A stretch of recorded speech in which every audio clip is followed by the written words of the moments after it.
راولاکوٹ آزاد کشمیر۔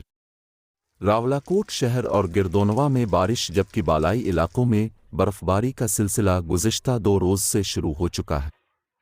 جنوری نے اپنا اثر دکھانا شروع کر دیا ہے۔ بارش اور برف باری کے باعث سردی کی شدت میں مزید اضافہ ہو چکا ہے۔ علاقے میں یخ بستہ ہوں اور گالی گھٹاؤں کا راج ہے۔ L P G gas cylinder مہنگے ہونے اور بجلی کی بندش سے شہری سردی سے بچنے کے لیے گھروں میں لکڑی جلا کر آگ سینکتے ہیں، جبکہ دوسری جانب محکمہ شاہرات نے سیاحتی مقامات تولی پیر، بنجو سے فارورڈ کہوٹا روڈ سمیت دیگر تمام شاہرات سے برف ہٹا کر ٹریفک کے لیے بحال کر دیا ہے۔ راولاکوٹ شہر کے تمام تعلیمی اداروں میں بھی سردیوں کی تعطیلات کر دی گئی ہیں، جبکہ چند اداروں اور ٹیکنیکل ایجوکیشن سینٹرز میں تعلیمی سرگرمیاں شدید سرد موسم میں بھی جاری ہیں، جس کے باعث طلباء و طالبات کو ٹرانسپورٹ سمیت دیگر مسائل کا سامنا ہے۔